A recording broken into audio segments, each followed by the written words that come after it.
On this week's episode of Devil's Trap Podcast, Mr. Werewolf gets a package.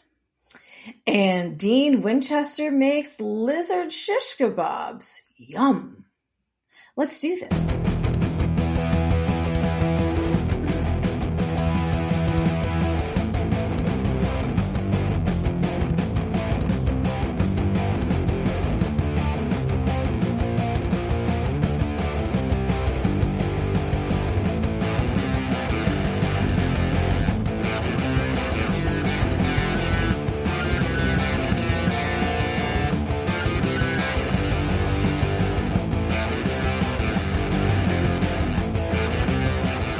Welcome to this week's episode of Devil's Trap Podcast. I'm Diana. I'm Liz.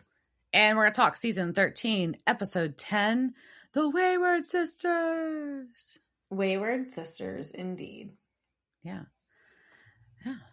Sorry, right now, of course, the burp is going to happen. Of course it is. That's how that works. So I shouldn't ask you what you've been up to. Because it's just like if I was in a restaurant and about to order or something. But I was eating food and you're a waiter coming up asking me like how things were going. That's just about it was. So what have I been up to? I have not been up to much. I mean, just normal Liz things, hanging from things and trying to finish the craft project from hell. So Michael's is just evil. So I know a while ago I was very excited because Jonathan Adler came out with these crafts for Michael's, and I was like, they're so pretty and they're so grown up, and I started doing this like diamond art project, which is a dotting thing where you take like these little tiny rhinestone type things and you put them onto like this paper in a pattern. Yeah. And I'm doing it and it's like all these cute bugs. But the problem is I've done all the bugs and now it's just the same color over and over again, thousands of times. And my back hurts and my neck hurts, but so the problem is, what happened was that Michael's also released some new crafts because of how Summerween. Yeah. And they released a whole bunch of really good diamond art kits and a whole bunch of really good paint by numbers that are all Halloween themed. But I can't start them until I finish this fucking tray. And I don't think I've ever, and there's nothing left to watch. Like I've watched everything. And so right now, I think I just started a rewatch of Criminal Minds. So I just need something in the background so I can not really pay attention to it and just like through these stupid dots. Oh, crafting is so stressful. Isn't it the point to be the opposite of that? I know, but there's part of me that just wants to say fuck it and put it aside and then work on other things. But if I know if I put it aside, it will never get finished. So powering through. And I just keep trying to like change like the patterns that I'm dotting things. It's mainly also it's a lot of straight lines, which is not satisfying. No. So I'm like making like my own little trails like along the bugs. I'm like, oh, the bugs are walking this way, so like dot the colors like going that. That's how insane I'm going with this. Huh. That's a lot. Yes, that's what I've been up to. And what about you? Just got back from vacation. Babe and I went to Mexico. Went to Los Cabos and had a lovely, relaxing few days. I don't know, ate pretty good food and saw really pretty places and put my toes in the sand and a little bit in the water, and we snorkeled and saw a sea turtle at a reef, and that was cool. And mostly just kind of laid around and read by the ocean and by the pool. That sounds lovely. Yes, I needed that. It was good. Dave was impressed with the amount of time that I just laid there. So if I did that, we know it's like a good sign that I did that. Well, I mean, it's and a also good I'm super sign, like, but also like, is like, how stressed out were you? How broken were you? That is just like to the point where like, I can't do anything but just lay here. And I can try and read this book, but even that's really hard. So I'm going to half sleep, have this book resting zone out on me. and read the same page 4 times. That's basically what I did a lot. But yeah, no, it was lovely, and I'm glad we got that getaway. And now just getting back to real life, which is fine. Our doggos missed us, and it's all good. And we got a short week out of this. So I had 2 short weeks in a row, which like kind of sucks for like worky stuff, but also it's kind of badass because you're like, at least I don't have to go back in all in. So I'll take it. That is good. Although I can't believe that it's Tuesday. It's only Tuesday. It feels like it's a Thursday already. Well, by the time people listen to this, it will be a Thursday. Is that weird? I know. That is a time thing to do. But I did, like last night though, I was in class. And so I was up on a hoop, and so they were like, "Oh, what did you learn in class on Sunday?" And I'm like, "I don't know. That was so long ago." And I was like, "That was yesterday. I have no idea what I learned yesterday." And eventually I remembered, but it took a while. I was like, "What did I do? That seems like it was a week ago, and it was just a day." Yeah, I feel that today. That helps. Yeah. Hey, house. Well, yeah. Let's hear about this episode. Okay, so Wayward Sisters, and my voice just cracked when I said that, is season 13, episode 10, and it first aired January 18th, 2018. It was directed by Phil, I don't attempt to say your last name anymore, and written by Robert Barrett and Andrew Dabb. And we'll talk more about them at the end of the episode. We kind of recap everything, so a spoiler alert, so there shouldn't be a spoiler alert at this point for this episode. I don't think I have to worry about that. So, this was a backdoor pilot for a spinoff that never happened. So we're going to watch the episode and then talk about why that may have been. And so that kicks us off into our recap. And do you want to say what's playing in the... Yeah. It's I Am the Fire by Hailstorm is playing. Which I thought was a interesting choice. Yeah, it is. So that's playing while we get Jody and Claire and Alex and Patience and Donna. Mm-hmm. And we have them all being badass. And then we get Jody and Donna's friendship, which is adorable. Then we get Jack showing the boys where Mary is. We get Kaya the Dreamwalker in her bad place. Then we get the shipyard that's in North Dakota for some reason. The Angels, Kaya and Jack is with Mary. Kaya is on the side of the road. And Patience is on Jody's doorstep. And she had a vision that something bad is coming. Mm-hmm. Dun, dun, dun. And that was our recap. And so then we go to Iowa, where a girl is tied up and very scared. Yeah, it's very creepy. And there's some dude sharpening a knife. And we get a cutaway to a big, like a mail box truck, MAIL box truck, like driving in. So I feel like I should clarify. It sounded weird. And then... It's just a very masculine box truck. It just sounded weird, so I thought I should clarify. I don't know.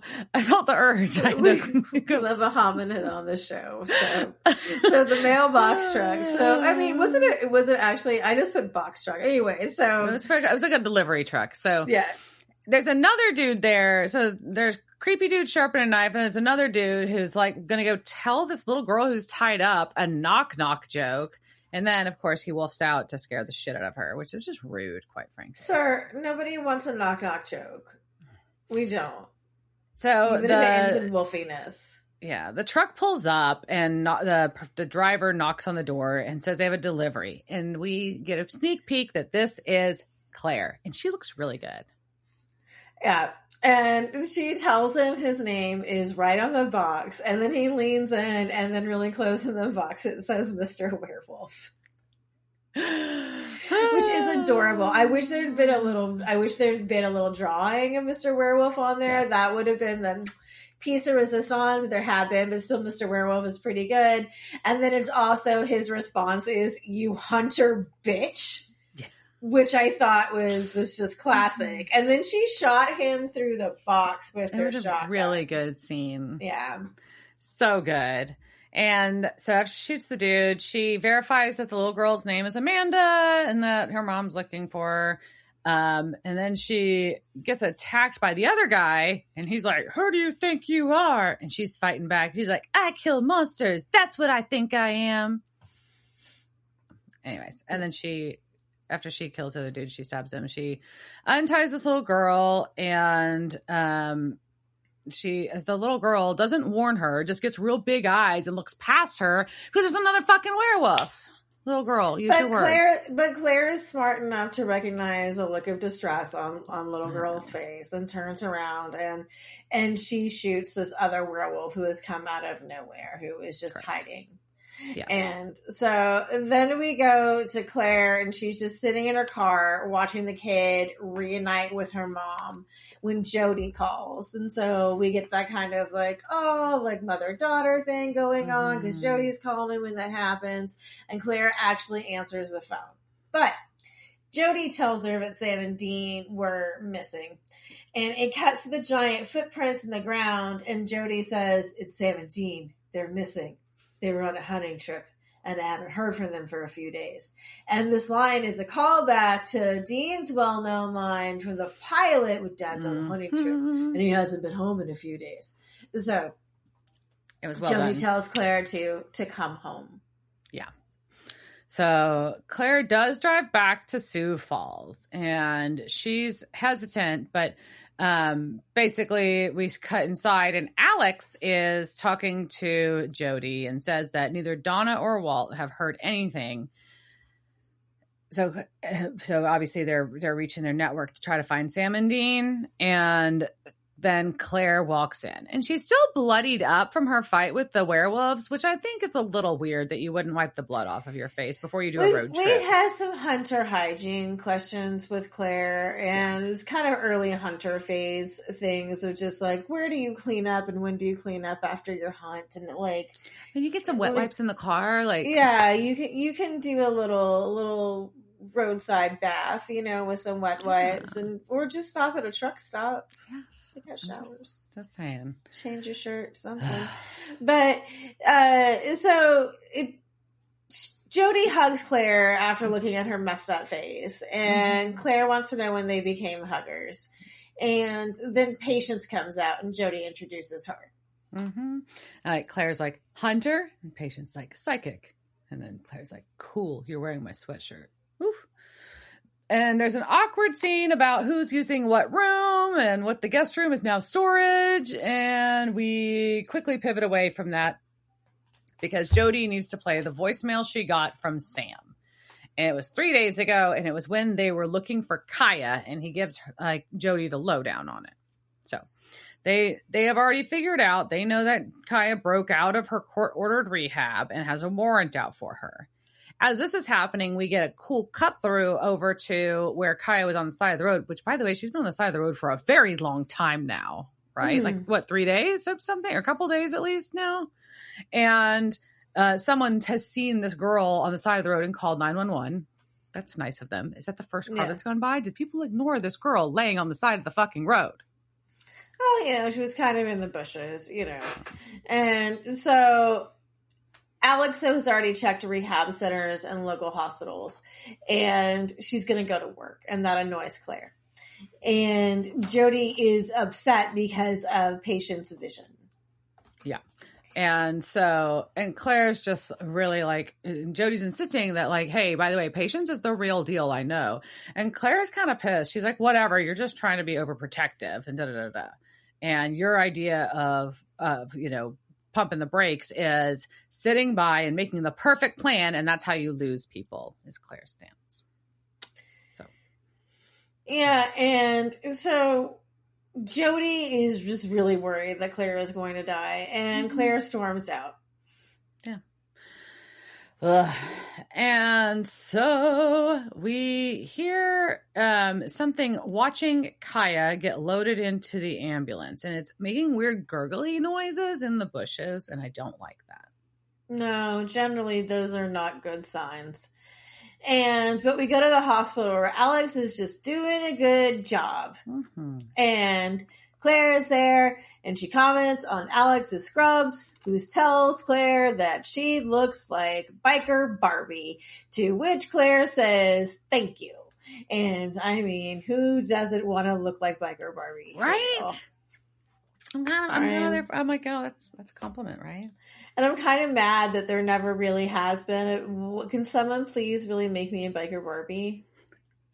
I'm just upset. Like there isn't. Like think about it. Have you ever seen Biker in like Barbie in a motorcycle jacket? I don't think so. I need a little tiny motorcycle jacket for Barbie. Okay. All right. Now I have something new to look for. And so Alex knew about the vision things, and then we get like there's like the sister relationship stuff that's going on here. She's like digging into Claire. Yeah, they seem like a little bit like this is probably more of a glimpse of their sister relationship than we had previously had, because we just kind of was like, oh, they aren't spending time together, but they obviously did, and we're getting a little bit more of that, I think, here. Yeah. And so she says, that she digs into Claire by saying she is there for whatever Jody needs. Like if it's doing the dishes or the monsters, like, I'm here. Where the fuck are you? Yeah. And Claire says she didn't want to stick around because Jody would worry too much.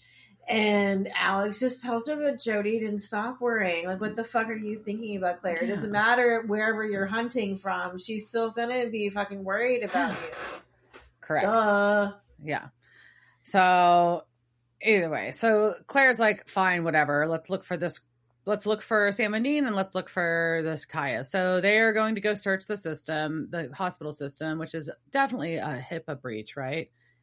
Yeah. Or at least this is definitely against policy. Yeah, and possibly illegal.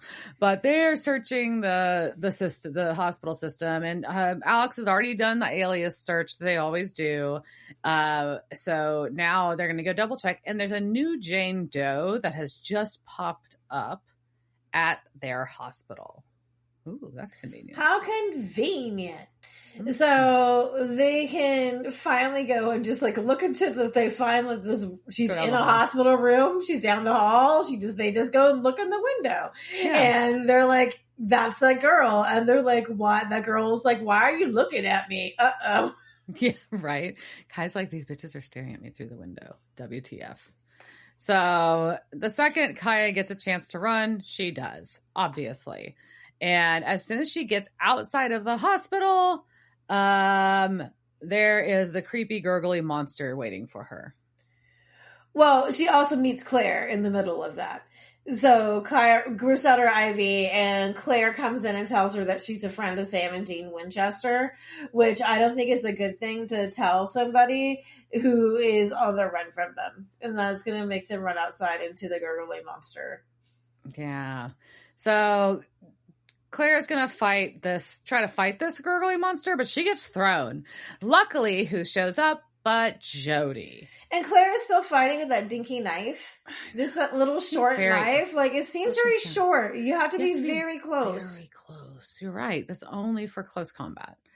And so Jody shoots it a bunch, and then Claire is able to jump up and stab it in the neck. And that means you have to get really close to its neck. And there's this weird, like, opaque blue blood. Like blue goo everywhere. And it squirts out. And they're like, all right, so let's talk. And so, like you do, Jody has brought the monster to her garage. In the back of her sheriff's vehicle. They've just loaded up the monster into her sheriff's truck. Is it a Bronco? What is that? I don't know. It's an SUV of some kind. Yeah, probably. But yes, they've loaded it up, and they have now made a I wouldn't say they're doing an autopsy because it's not a person. So is it a necropsy? What is it? What do you call it when you do a postmortem of some kind? Postmortem on a creature from another dimension. Anyway, so this is happening. Mm-hmm. Yeah. And I appreciate Patience is totally grossed out and trying not to vom, which is fair because as they take off this creepy mask off of this critter. So do you think that was like a respirator for it? I don't know. It was very, I'll give it, it was a little Star Trek-y looking, right? Well, it was, because then underneath, we find the mandible thing underneath it. So, I mean, I don't know if it had to keep them in, or maybe like they were so heavy, they were like, I have to Keep them smushed against my keep face. it smushed against my face for some reason. I don't know. Or maybe it's like a retainer, and like they had like crooked mandibles, and they were trying to straighten them out, so it's like they're Invisalign, but it's just for alien. We didn't know. Like we just thought it like we thought like they must be using this to protect themselves and stay alive, but no, they just wanted to straighten their mandibles. So, anyways, outside, Claire talks to Kaya, who says in the bad place, those things travel in packs. Yeah.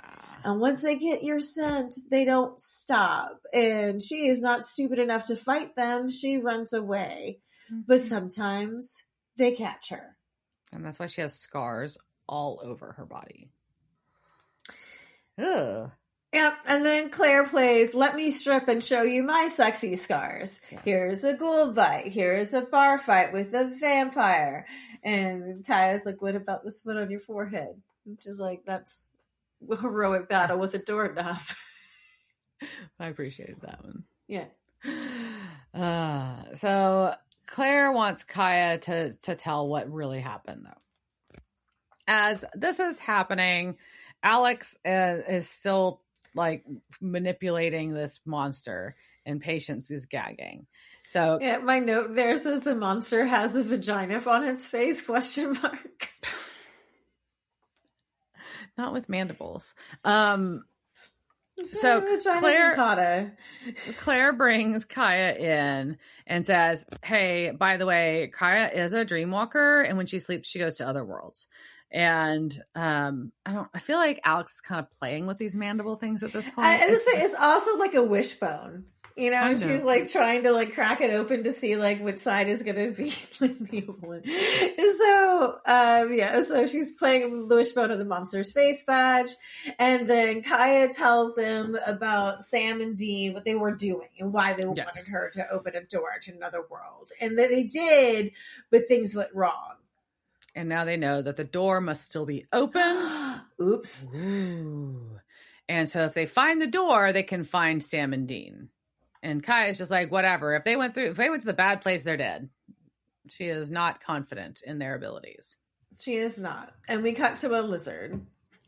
And Dean is cooking a lizard over a fire in the bad place. And Sam is very annoyed and says, don't tell me it tastes like chicken. And Dean cracked me up because he's like, no, Sam, it's a lizard. It tastes like lizard. I don't know why. I thought that was really funny. It was really funny. The line delivery was great. And it also really was chicken. It was chicken attached to the lizard, like on the bottom. Like, so nice. they had chicken to eat. Nice.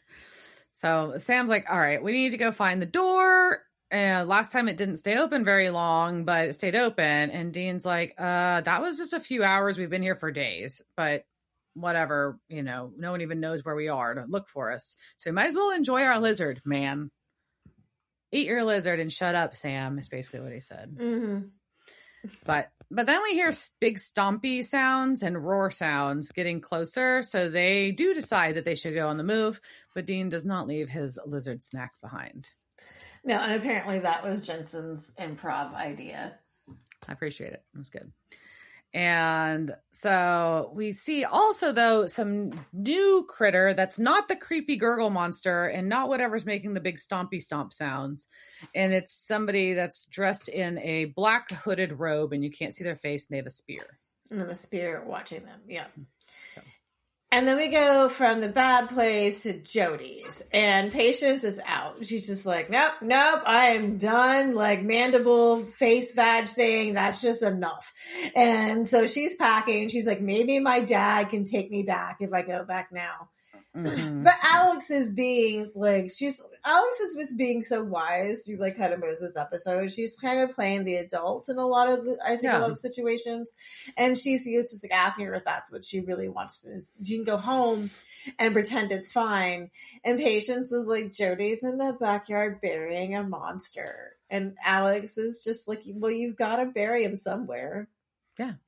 And she's like, look, you and she's like, but Patience is like, look, I came to tell you about the vision. I did that. Claire blew it off, and I'm not a fighter.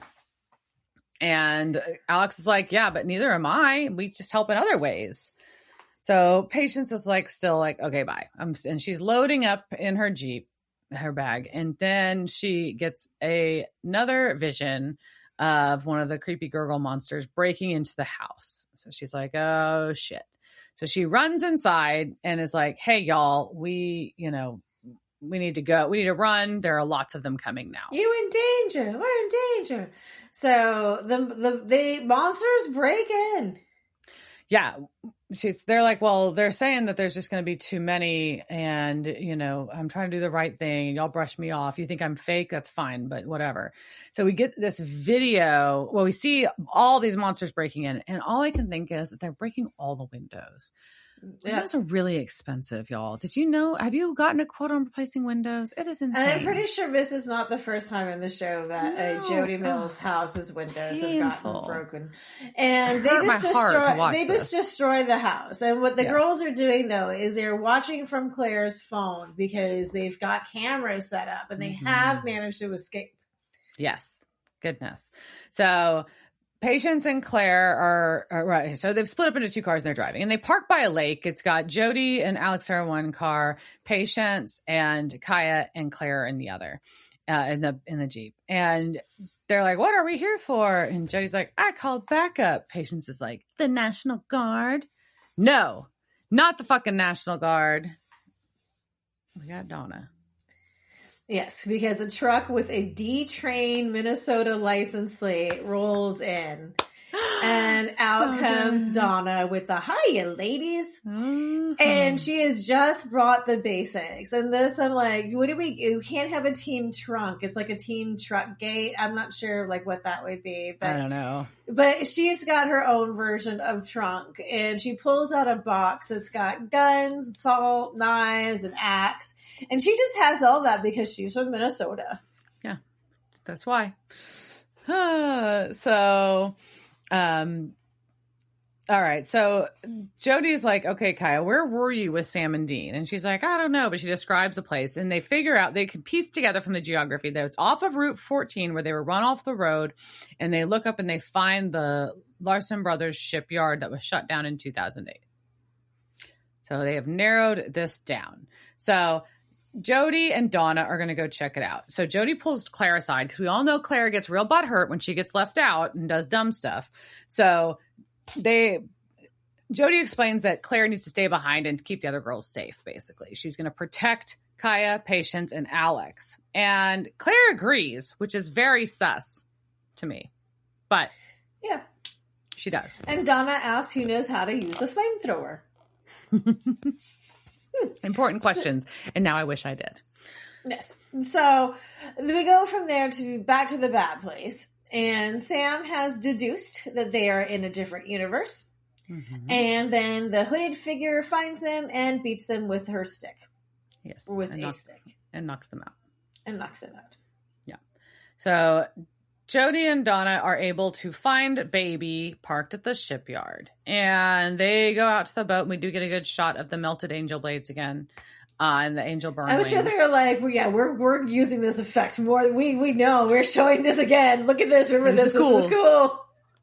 And also the wings on the walls, which is like this, the way that they're scattered on there and then they overlap is just really well done. I like that a lot.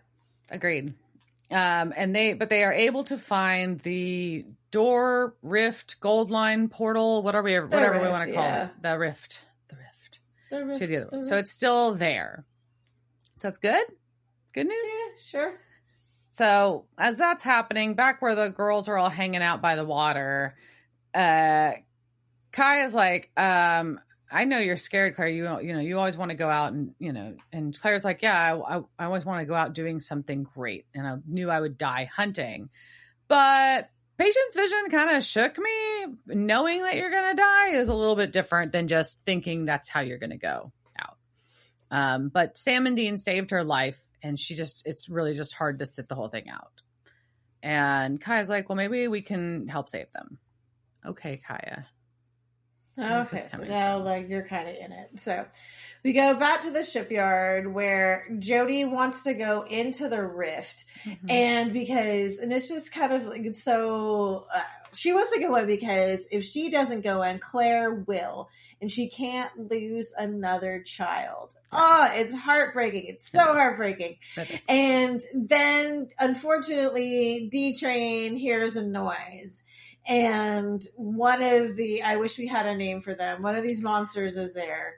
I just call them gurgle monsters. Gurgle monsters may be fine. So they find a gurgle monster. And then there's a second one. And they start attacking and they start shooting. And there's a bunch. It's not just one or two. They're slowly realizing there's more and more of these. More and more. How many have come through this rift? Quite a few. And can you imagine coming through from the bad place to find this shipyard in South Dakota? Right. Like you're just on this, that you come through on this abandoned ship. You're like, this is where people live. Like how, they don't even know what people are. Like, so like, this is just the what you're, instead of a big forest, you're on a ship. God, that would have to be poor guys. So they're so, not poor guys. Confused. Not poor guys. They're the monsters. They're trying to kill everybody. They're very nice. It's not like they're trying to be like, hey, we're from another world. Please, let's meet. I spent a lot of time in therapy today turning monsters into good monsters. So maybe that's it. So anyways, they start shooting the gurgle monsters. And then we go back to the bad place. Yeah. Sam and Dean are waking up tied to trees, and our hooded figure hits the giant. So at the end of the last one episode, we saw a giant skull on the ground, which I said looked kind of like a cartoon dinosaur skull, in my opinion. Yeah. And the cloaked figure hits it with their spear like a dinner bell, and we start and runs off. And we start hearing, and it makes a lovely sound. I mean, kind of like gongs. Like, who knew? Like, I would like to go to the Natural History Museum and like hit a giant. Excuse me, can I hit one of your giant skeleton skulls with a spear? With just a stick. I just want to know what sound it makes. You know, like, so it doesn't have to necessarily. I mean, I guess to really replicate it, we might. Well, how to be like, did she hit it with the metal or with the wood? So I think we need to try both. So can I have more than one skeleton head to smash? I think this is how you get banned from the museum. Maybe. Is that your worst nightmare? That is pretty terrifying, getting banned from a museum. Okay, so Dean says it rang so they rang the dinner bell. We go back to the lakeside where Claire is going, something's wrong because Jody's not picking up. Mm-hmm. Then we go cut to the shipyard where Jody and Donna have taken cover in a car. It's a 1950s Oldsmobile 88, which could be a pretty cool car actually. And all the monsters are kind of passing them at first, which is good. That means their hiding is working, but then it's not so much. The monsters start jumping on top of the car, and then we have fire. Lots and lots of fire. So much fire. Because here comes Claire with her flamethrower. Because Claire knows how to use a flamethrower, apparently. And they're all there, and she says, I called, and you didn't answer, and we worried. So, they are going to... They see Claire, though, looks around and sees the glowing doorway, which is where the rift is. And so Claire has figured this out somehow and runs towards it. And is not apt to wait as Jody asks her to. So, but they get into the rift, and oh hell, it's getting smaller, which means it is closing. And that is bad. That is really bad. Mm-hmm. And so Claire says she has to save Sam and Dean, and Jody is just she knows. And then we go to Donna loading a shotgun while asking Patience if she has ever shot a gun before. And she hasn't. And Donna is just the best. And she's just like, okie dokie, here you go. Squeeze, don't pull. And here's your shotgun, Missy. I mean, that is the right weapon choice for her, probably, seeing as though she hasn't shot. Probably. But I mean, maybe a couple more instructions than that. But I think, it's fine. It was just in the moment. Yeah. So they find the missing monster, but he has many friends. Many friends. There's more and more. So the Donna's sending them all to go kind of take cover and yells for Jody to come help. And as this is going, Jody tells Claire to go through, and Claire grabs Kaya's hand and says, I'll protect you. And Claire and Kaya go through the rift. Yeah, that happened. While Jody stays behind to help Donna along with Patience and Alex. And they are shooting monsters and barricading the stairs and running for cover. Yeah, they block the way up to the ship, with a fridge. Is that I don't know what that was. They threw something downstairs, but good for them. Something big. Good for them. Mm-hmm. And so we go to the bad place where Claire has freed Sam and Dean.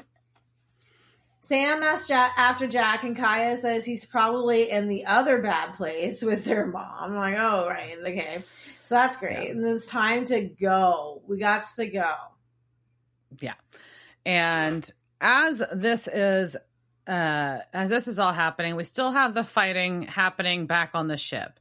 But Claire and Kaya get Sam and Dean to the doorway, but our hooded figure has reappeared, and Kaya sees them just in time to push Claire out of the way and take the hit herself.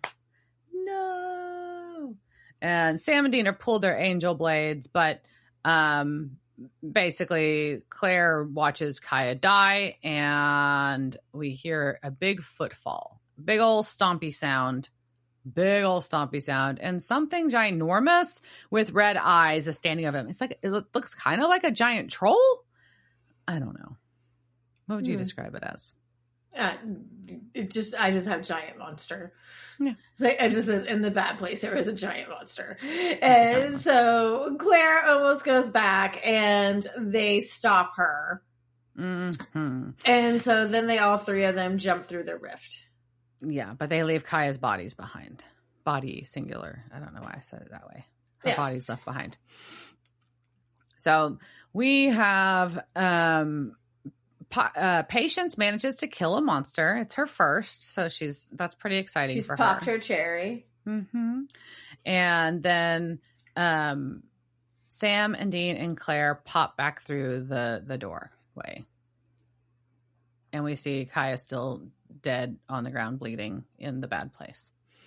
So we have a lot of hugs have to happen now. And as this happens, Jody is hugging Claire and Patience's vision changes. I think that's what happened, at least. That's what I understood. Well, no, it's not really that it changes. It's that I think that is what she saw this is the way I saw it, was that what she thought was Jody holding Claire's body was Jody holding Claire, because she saw the same scene, but you can have the two different perspectives of it she was holding her and crying, and maybe it did change, but I interpreted it as she just read it wrong, and that it wasn't her, that she was dead. It was just that she was really sad because she couldn't save Kaya.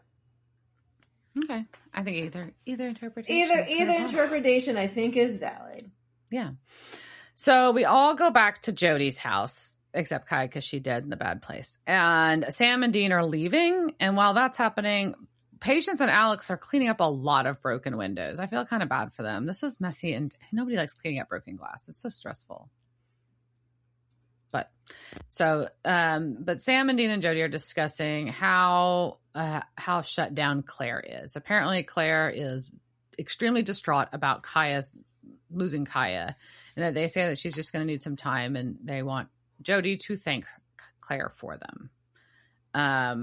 But they're also really worried about what else might have come through the doorway, which I think is a valid concern with the number of the gurgle monsters, and then knowing that there's some giant thing over there. Yeah, and it just seems like we're not really sure of what came through. So maybe we should, I don't know what that sets up. So, but Jody says, you know what, guys, we're going to cover Sioux Falls. I got this. You go take care of the rest of the world like you're doing. Yeah. And they're like, okay, cool, peace out. And they drive off. So. Yeah, they just leave. So Jody goes to visit Claire, who's crying. And Claire's like, look, you were right. I didn't think. I raced in without a plan. I said I'd protect Kaya. And now I get why you are the way you are. Oh. And Jody's just like, you just don't have to do it alone. We're all here for you whenever you're ready. So that was sweet. But Patience and Alex are still cleaning up glass because it's a fucking lot of glass. This is going to take a while. And so glad they don't have any pets. Can you imagine trying to keep dogs or cats out of this? Like, oh my so God, no, stay out of here. No. So, but while they're doing this, Patience is just like, I killed a monster. And Alex finds it very amusing and welcomes her to the family.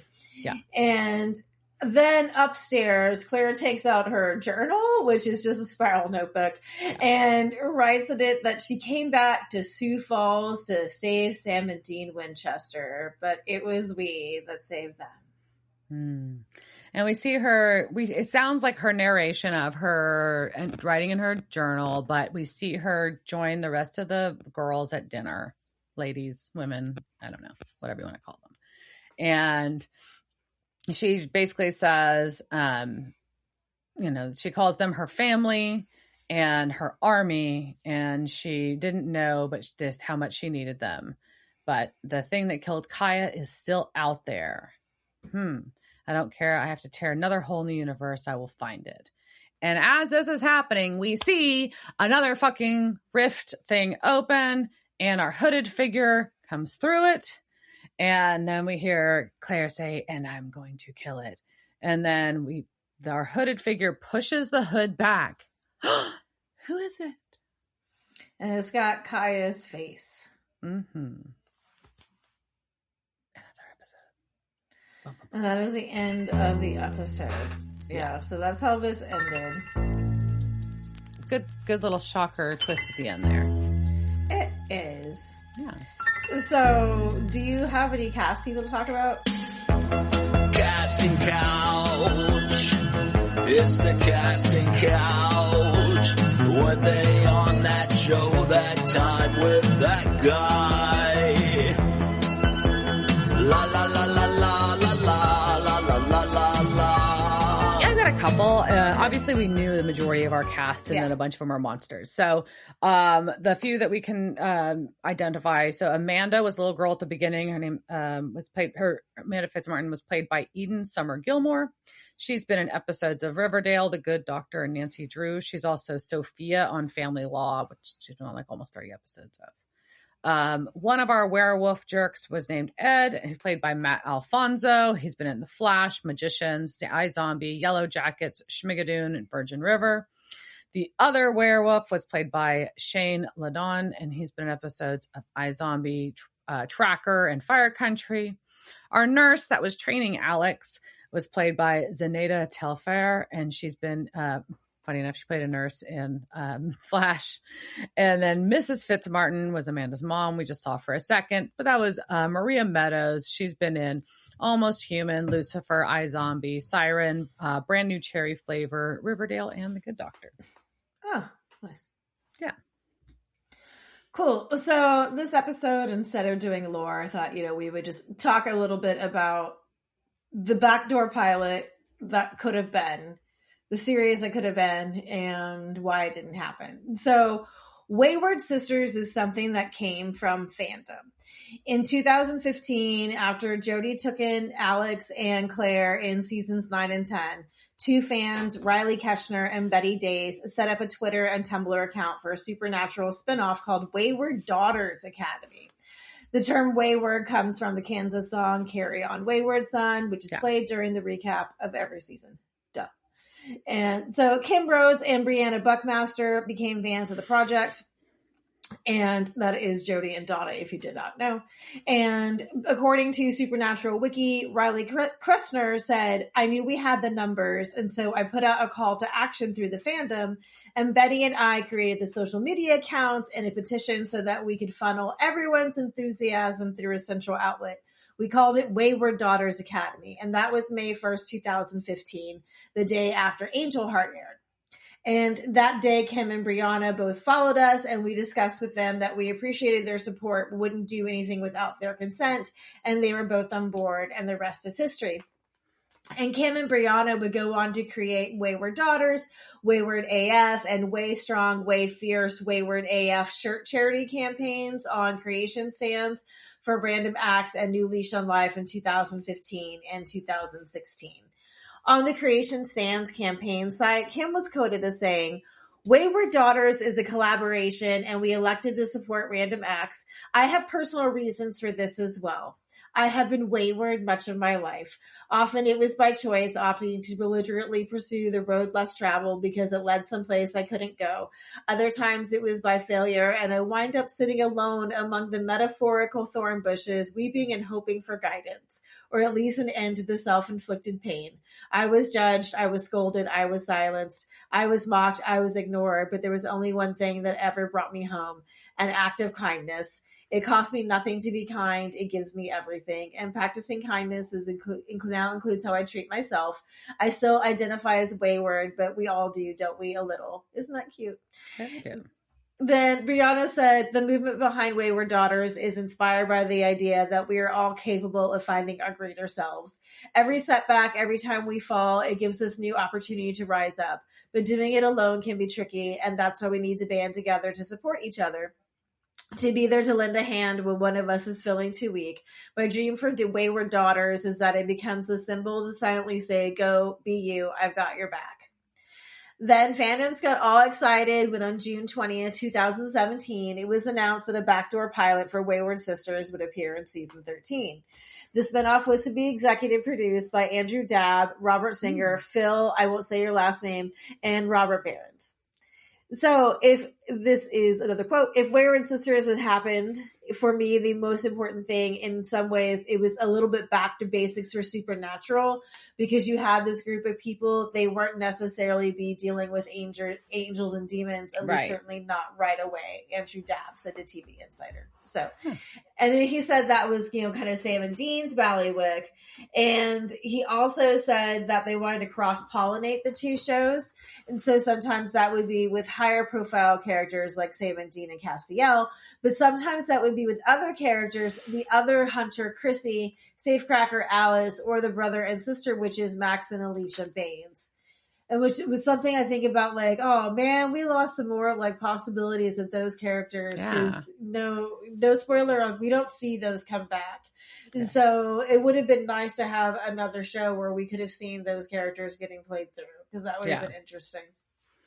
It also would have been focused around Sioux Falls with Jodi's house as a base, as opposed to the roaming of the Supernatural roadshow type thing. So it makes for a different environment. For sure. Yeah, Elle Magazine quoted writer and co-executive producer Robert Behrens as saying, once we were told the story of Jodi sort of adopting Alex, the first Wayward daughter, that was sort of planting a flag, like, wait, there's a story here that's bigger than Supernatural. Or I should say there's a story that's going to continue outside the frame of our own series. It was a real combination of something that we built very consciously over several years, and also something that developed very organically. Behrens also conceded that the spinoff was partly in response to the criticism about the lifespan of women on Supernatural. Wayward is an answer to that criticism, and I think it did grow from a sense that there are these women we would love to see protected and nurtured in their own environment, Behrens said. I think fans saw Wayward as an opportunity. I think they were also pleased with the way these characters have been treated and developed over time. And so there really was, this sense of the conversation that we don't hear it as much now after like the show has been over, but there really was a talk about why you kill all your women Supernatural, like there's, to have something where you really was focused on women. Right. And Robert Singer told the Nerdist at the 2017 San Diego Comic-Con that we don't think that there's anything like this on TV right now. And after 12 years of super testosterone guys, we're excited about watching what the women can do. Brianna also explained to Extra TV that the show was going to be like Supernatural from a female point of view. And it's going to give the fandom, which is in large part female-based, an opportunity to feel like they are telling the story and an opportunity to relate to these characters. Yeah.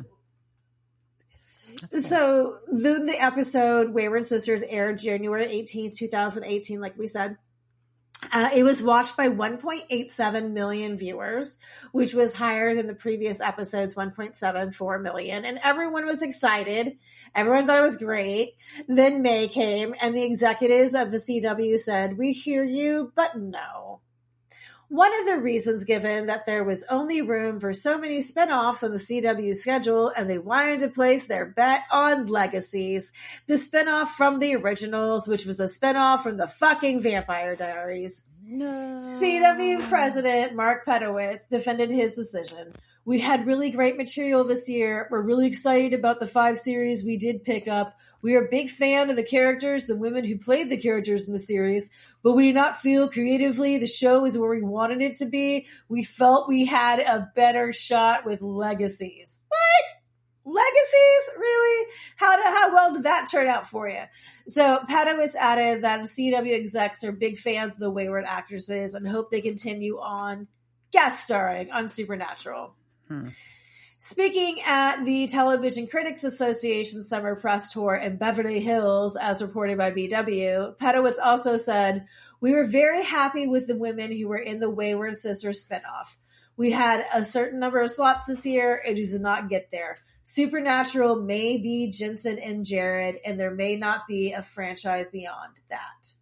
So really at that point saying like they didn't even know if they could do a Supernatural spinoff without Sam and Dean being in it, which they tried with, we know what happened with the Winchesters. So Right. The fans, though, did not take no easily. A petition was started by Georgia Heapy, and that got over 80,000 signatures. And fans sent oodles of letters to the CW headquarters. Sadly, it did not work, and the Wayward Sisters spinoff sailed off into the empty. And it shall never be made. It's just not going to be made. Right. So, and that's just a huge fucking bummer. And it is. That was a cool opportunity. I think it was a cool opportunity, and I think they're right in that. I don't always be like it's like breaking the glass ceiling, but it really is, unusual to have a show with that many women leading it, especially having. And Kim talked about this in these other points, that she and not necessarily she was talking about herself, but being she's a middle-aged woman. Yeah. And that's not typically, there was a lot of the younger cast in there as well, but having your main protagonist be middle-aged women is not something, and having them be badass, like people who are running around being action figures is not something that was usual for that time or for now. And that was 2000, I can't believe that was that long ago. That's really scary how long ago that, That's crazy. It's definitely something that's not usually done. I think, I don't want to be snarky, but I couldn't make it through the originals, so I never got to the Legacies. But anyways, I've tried so many. I think I watched a season or two of Legacy. So, and I can get behind a high school show, and that was what it was supposed to be. It's supposed to be academy, so it was academy based. They turned the Salvatore house, which was into a school, and I'm like, that house was not that big. It was made for the Salvatore brothers and their uncle. Like, it wasn't made to hold like a whole bunch of werewolves, but. Yeah, I can talk to. I tried to finish the original so many times that I couldn't make it through. And I think that just nobody really probably from that time probably saw, like, don't get me wrong, Vampire Diaries and their spinoffs are very popular, but usually they're guests at other people's cons. I don't know if they have, and I know they have a con, but I don't think it's quite the level of the Supernatural con. Following. I don't know. But maybe I'm wrong. I've never gone to them, so I don't know the level of their fandom. They could be crazy vampire. I mean, they're done by Creation. Creation puts them on. True. No, I know. So, and the boys are still selling their whiskey, so they're still getting some fame off of that. Yeah, Ian's gotten some press recently about how he's kind of like stepped away from Hollywood in general to go be a farmer. I'm just picturing him in overalls without a shirt on. Oh well.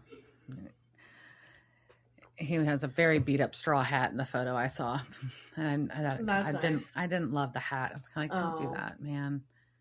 Not that he shouldn't wear a hat. I didn't like that particular hat. Yeah, but either way, that's disappointing that was the pivot of it. That was the choice that I went. That was a reasoning behind it. Is that which? And to me is like, one, I feel like the execs were too scared to take a chance on this, obviously. Right. Yeah. And it's just really annoying that you have this giant fan base, and which we feel like is like, and I know it's not millions of influencers, right? And like, like a petition with 80,000 signatures isn't a lot, but it's still a lot to get people to sign up, Do you think that now, if this happened today, that there'd be more apt for a streaming service to pick it up? Well, they were trying really hard to get Netflix to, like, that was part of the petition too, was to get Netflix to pick it up. And so I don't know. I think it's probably about the same. I mean, this is certainly something that Hulu could have picked up. I think there would be more. I think there would be more acceptance of this now. I think something like Hulu would pick this up, and I think it's something that they wouldn't be as afraid to try. Yeah, that would be my thought. I think we've progressed that at least that far. I think it would still be hard to sell, but I think it would be easier to accept. Does that make sense? Yeah, I think so. I'm just saying, like the boardrooms of television executives haven't changed that much, besides the fact that I just feel like there's a lot more straight to streaming programming now than there was 10 years ago, and that's where I would say, like, the opportunity for content and it would be bigger probably today, but it doesn't matter. That's all hypothetical, anyways. In a different world, different universe. I also think the thought that it really did originate from fandom, and I know oversimplifying the complex development of the story process and how all these things wove together. But, really like having like fans be like, oh, this is like, I like this idea of Wayward Daughters Academy, and then it becoming what it did. Yeah. That's really cool. I'm not sure if I don't know if Sisters would have been the words I would have gone with either. I mean, they're like, I kind of like it. You like that over Daughters? I kind of do, because there's there's three. But the song is Wayward Son, right? Yeah. It's not Wayward Brother. It's not. I don't know. So, I don't know. Yeah, I don't know. It's a bummer. I don't know what to say beyond that. But it was a fun episode. It was a fun episode, and I wish. It is just kind of also, looking back on it now, when having the rug, there was a rug pull out from under you moment. That's crazy how much there was that much press and interviews around it. Oh yeah, we're doing it. We're announcing it at Comic-Con. We're going forward, and then just like, nope, not gonna do it. And that's wild. You girls go cry in the corner. Nothing for you girls. Girls don't watch or buy things. Like I said, I don't want to bring it all down to it just be like boohoo girls go home, but I do kind of feel like that's a big part. I think it was a big part of why they were scared, but that's just that. I mean, that could be me projecting my own things on it, but I do think that is, and I just don't know why vampires seem safe. I mean, they were like, and they're unhybrids. Well, they'd already done a spinoff. That's probably why. They'd already done one, and they felt safer to do a second one from that same. Well, we can keep. But how good was Originals doing at that time? I can't imagine it was doing that good, because it wasn't that good. I mean, Klaus is so hot, and I love, they're both hot, but their storyline sucked. It was not a great storyline. I couldn't get into it. I tried so hard. Anyway, I don't know. Someone was into it. Enough that they were able to take the, and I don't know. I don't really feel like it was a competition to take the show away. I mean, it's just, and then interesting to see how what happened to the CW. So yeah. Womp, womp, womp. I guess in the end, do we hit the last laugh? I don't know. We still get no Wayward Sisters. All right, so on that bummer of I don't know. So the episode was great. It was a super fun episode. I'm super excited to see what's going to happen. Sam and Dean are back in the regular world, whatever we're calling it. Jack, we know, is somewhere off in the apocalypse world with Mary, but we don't really know much about that. All we know is that some chick that looks like Kaya and wears a cloak and tried to kill them and did kill herself, I don't know, is now in the world. Something else that happened I don't feel like this is a spoiler. So during the after the show aired, I think it was Barron's or Singer, one of them tweeted a little sign that said Kaya lives with exclamation marks on it. So that was given to the fans as well, just so you have that in there. So Kaya is bleeding out on the ground, but the fans got a note from someone saying Kaya lives. And this was also important because they were still at this point thinking that the show was going forward and that Kaya was going to be a part of it. Right. Interesting. Yeah. Bum, bum, bum. So Kaya lives, maybe. And, we'll go from there. All right? All right. Cheers, Jerk. Cheers, bitch. Devil's Trap Podcast is a Don't Get It production. Meow. Devil's Trap Podcast is part of the Ship It Studios podcast network. Thanks for listening to this week's episode of Devil's Trap Podcast. You can follow us on Instagram at Devil's Trap Podcast, Twitter at Devil's Trap Pod, or you can email us at devilstrap@devilstrappodcast.com. Don't forget to subscribe, leave reviews, and share with all your friends. We're at all your favorite podcast outlets and at devilstrappodcast.com. I'm Babe. Thanks for tuning in, and we'll see you next time.